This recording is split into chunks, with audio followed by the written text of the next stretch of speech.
we expected in terms of the first prediction. What about the second prediction?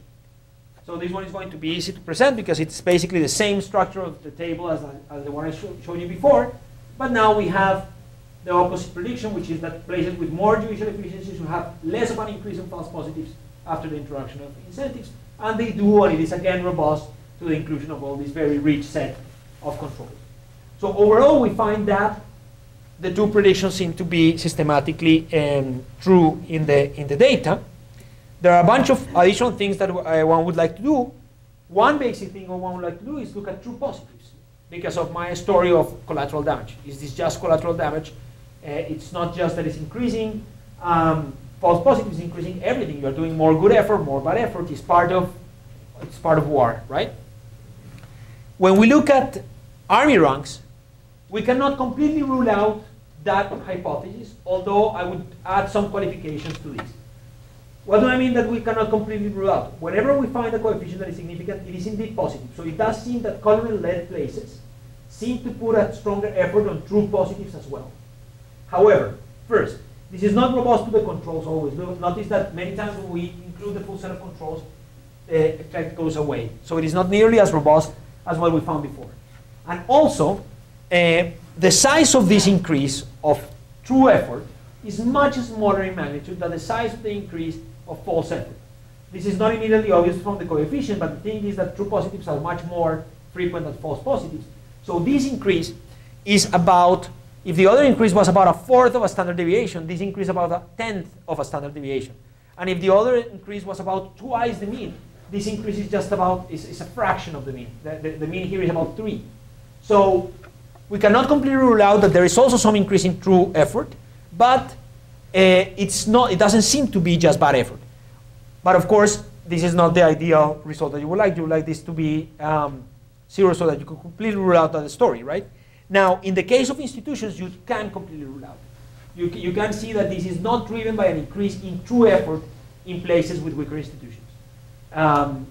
So here we don't see a differential effect here with the places with weaker institutions. So it doesn't seem to be something that is just collateral damage when you look at that.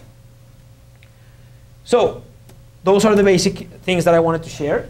Basically, we know for a long time that high power incentives may have negative consequences if there are incentives to misbehave. What we don't know is of any paper that has established that in using systematic data. We know the Sears example, we know the Bush example. But for these two basic predictions, that for given incentives, the worse is the institutional environment, the greater is the misbehavior, and the other one, that for the greater the incentives, the more the misbehavior, we have shown that in the case of Colombian false positives, the introduction of these high-powered incentives that took many forms, as I said, created more false positives in places where incentives were higher, colonels relative to generals, and more frequent in places with less efficient state judicial institutions. So I think with that I end. Thank you very much.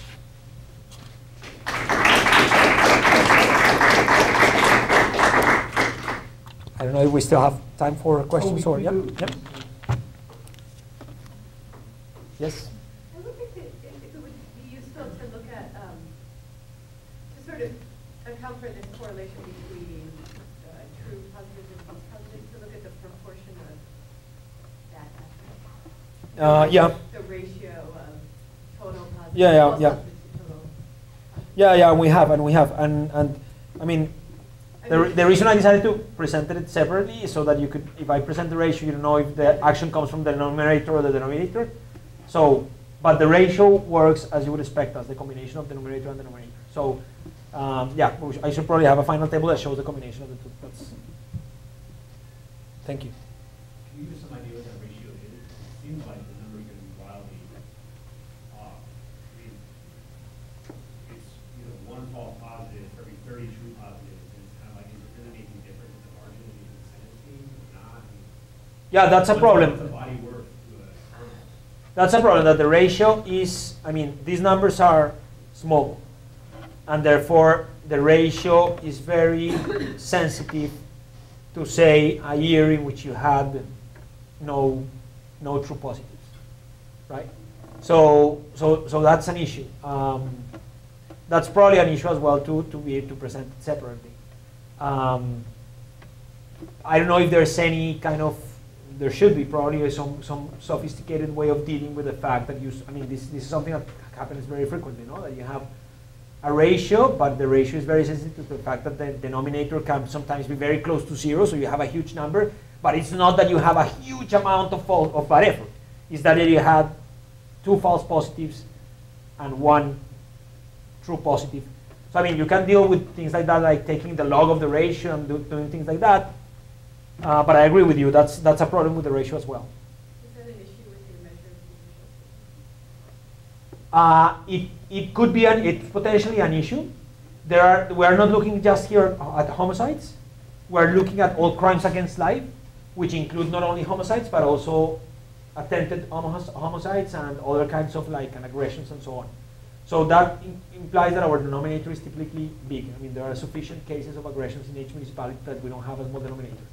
On the other hand, the other thing that attenuates that problem in our judicial efficiency index is that we look at the 2008 to 2010 window, just not looking at 1 year, but the things during 3 years. So that's potentially an issue, and actually, in the first instance, what we did, we just took the 2008 to say, let's take the year that is closest to the beginning.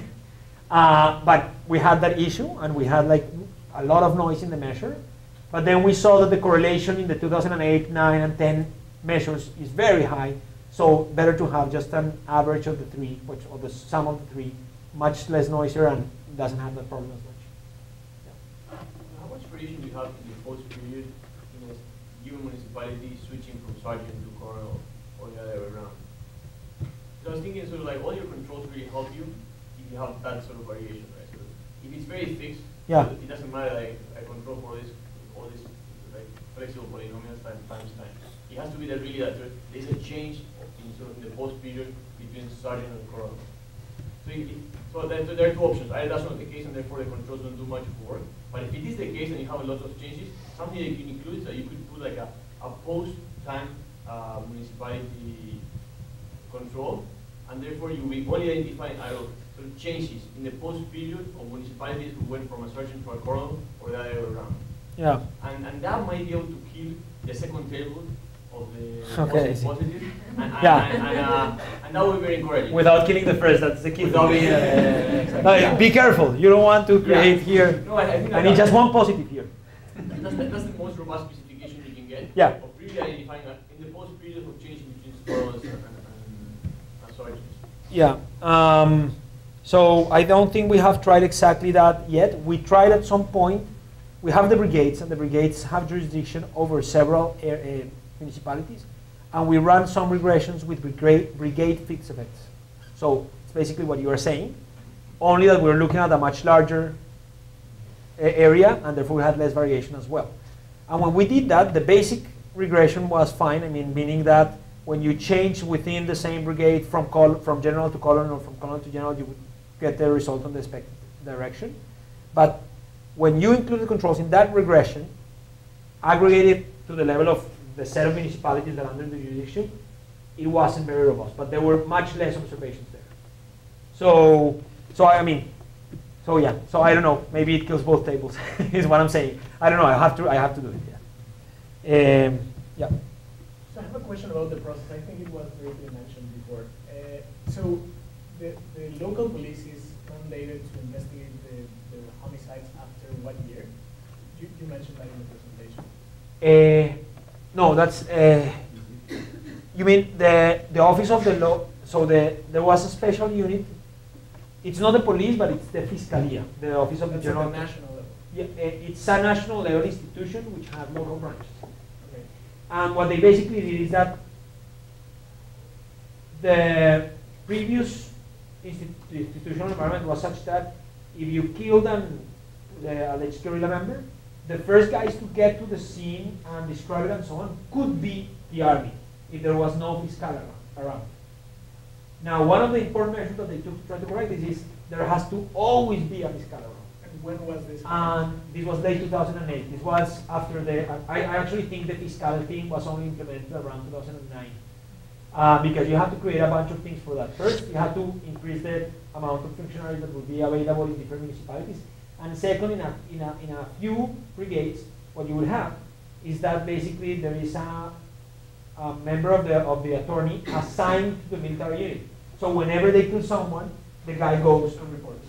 I think that's relevant, no? Because I imagine that whenever the military wants to claim one of these false positives, they're gonna be at the side of the crime first. Yeah. Almost by definition. Right, and that's one of the things that they corrected. So now they are going to be there together with a member from the Fiscalia. Right, but I think it's relevant for your analysis to the extent that you're measuring the local environment. Right. And before this change, it was really just the military in every single municipality, the one that was there first, regardless of the quality of the local. Not really. I mean, although in some places the military, it would be very hard for the military to kill someone in a place where it is really well known that very close you have a member from the Fiscalia, you go and call him and ask him to come and look before we move anything. So if you don't do it, it's very suspicious. Okay? Whereas if you're in a very far away municipality, well, what do you want me to do?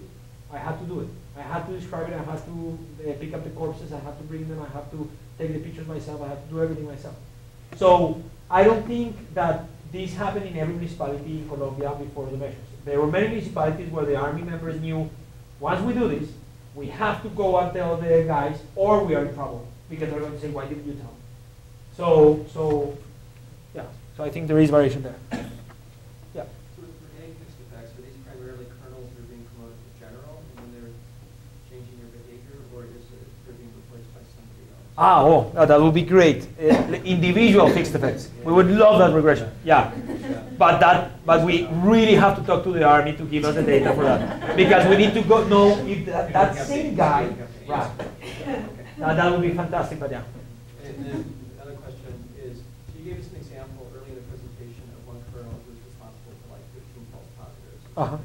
So is this phenomenon being driven primarily by a few colonels, or is it a lot of colonels, most of whom, one or two false positives? Yeah. So it's not just colonels. So I gave an example of colonels, and we have the variation for colonels versus generals. But soldiers are sometimes the ones responsible, sometimes it's sergeants, so it's all the ranks. Is it a small number of brigades that's responsible for? No, it's almost every brigade in the country was accused of false positives. Almost every brigade.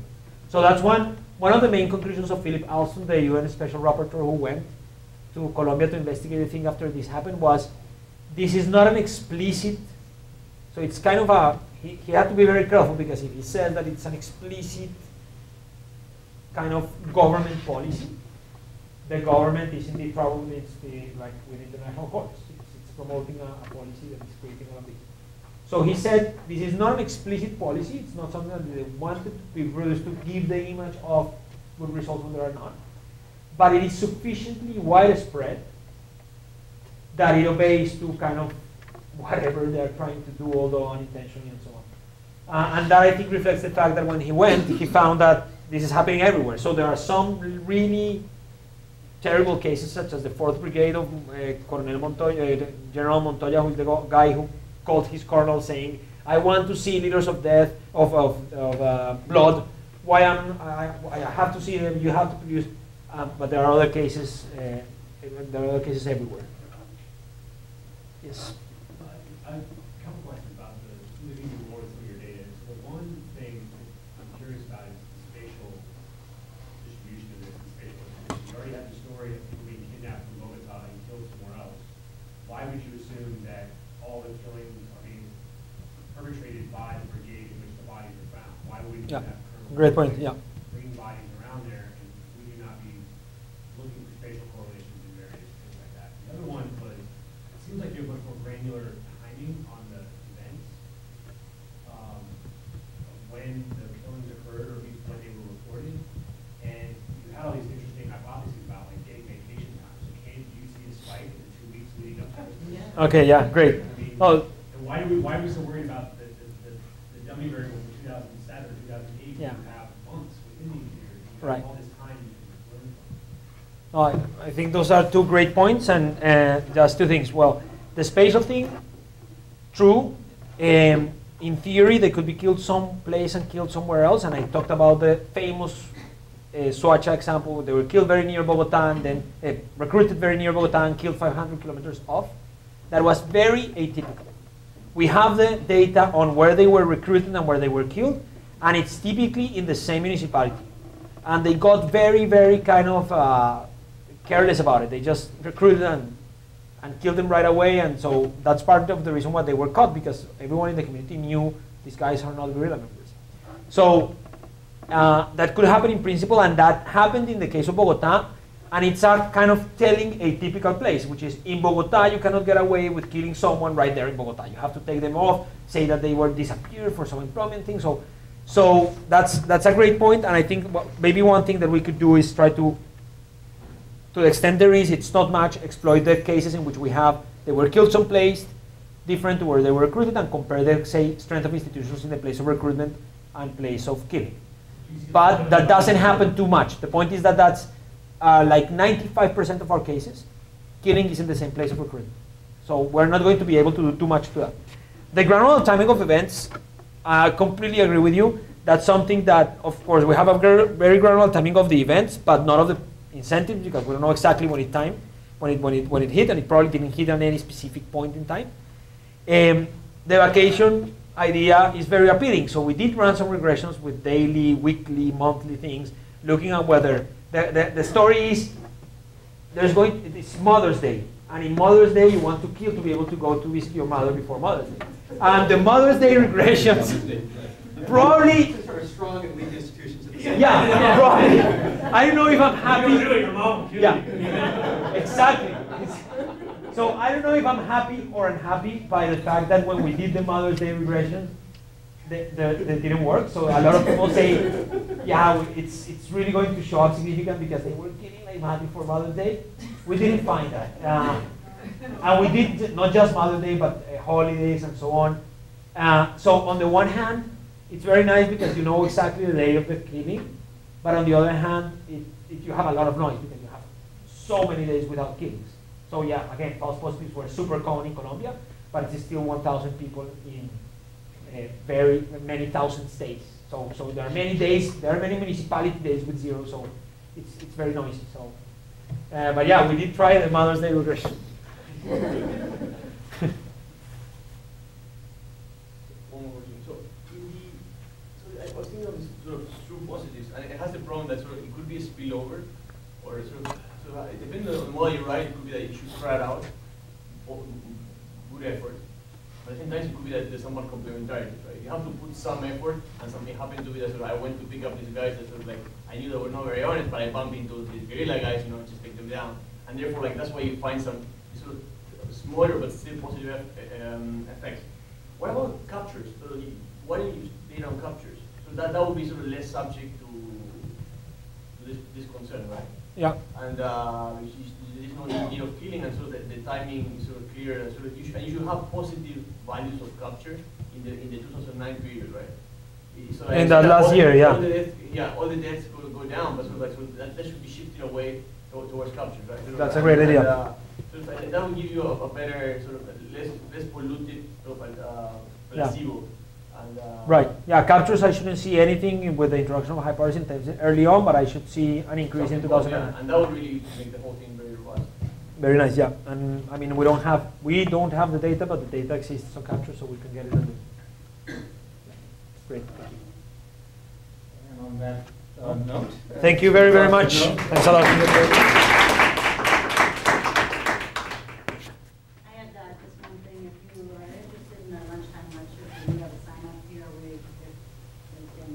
Emails on our lunchtime lecture, the other notices that we have. And also,